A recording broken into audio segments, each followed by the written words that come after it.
5 hal kenapa orang Jepang lebih senang dengan pekerja Indonesia, terutama Kensuse atau pemagang. Yang pertama, semangat kerja. Jadi Wak geng, buat perusahaan yang pernah menerima Kensuse dari Indonesia, itu biasanya nggak akan pernah mau ngambil Kensuse dari negara lain, kecuali memang ada kebutuhan-kebutuhan tertentu. Misalnya nih, dari Indonesianya agak lama datangnya, atau jumlahnya nggak bisa dipenuhi dari pihak TSK atau KUMI, makanya dia ngambil Kensuse dari negara Yang lainnya, misalnya totalitas, nggak sayang-sayang sama tenaganya, asal gajinya sesuai. Yang kedua, bahasa. Jadi Wak geng, pada umumnya Kensuse Indonesia itu lebih bagus bahasanya daripada Kensuse dari negara lain, terutama di bagian atsong atau lafal. Mungkin dikarenakan lafal Jepang sama Indonesia itu hampir-hampir mirip, Wak. Jadi contohnya gini, ejaan a, i, u, e, o, sashi, suseso, kaki, kukeko ada di dalam kata-kata Indonesia. Jadi sehingga ketika orang Indonesia, walaupun nggak terlalu jago bahasa Jepangnya, tapi mengucapkan bahasa Jepang itu jauh lebih jelas dibanding negara asing. Contohnya negara tetangga kita, Muyang atau Lingling.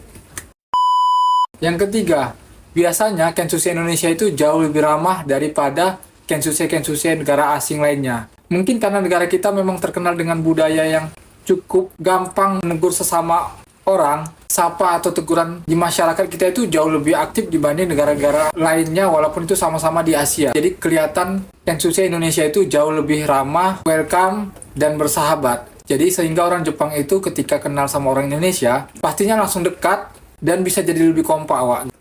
Keempat, masakan Jepang. Salah satu tujuan kita datang ke Jepang ini biasanya itu kan bukan hanya sekedar duit aja, Wak, tapi lebih ke gimana mengenal budaya Jepang termasuk masakannya.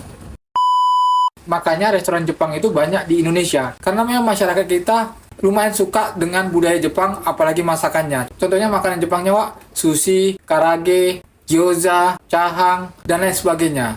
Dibanding dengan negara lain, misalnya kayak Vietnam, Bangladesh, mereka biasanya kalau kerja itu, Wak, mereka lebih memilih membawa bento dari rumah atau bekal dari rumah dibanding kita orang Indonesia yang lebih suka beli makanan di perusahaan aja gitu. Di samping praktis dan juga kita memang suka dengan masakan Jepang. Kalau negara lain itu, Wak, misalnya kayak Vietnam atau Bangladesh tadi yang seperti yang aku bilang itu, mereka cenderung bukan karena nabung makanya masak bento dari rumahnya, tapi memang menurut observasi yang pernah aku lakukan, mereka itu cenderung lebih fanatik dengan masakan-masakan negara mereka sendiri gitu. Kelima dan sekaligus yang terakhir, orang Indonesia itu atau terkhusus Kensuse Indonesia itu jarang bermasalah ketika sampai di Jepang. Walaupun di belakangan hari ini cukup banyak disuguhi dengan berita-berita miring tentang permasalahan-permasalahan orang Indonesia yang ada di Jepang. Mudah-mudahan, Wak, masalah-masalah seperti belakangan hari ini nggak akan terjadi lagi di hari berikutnya.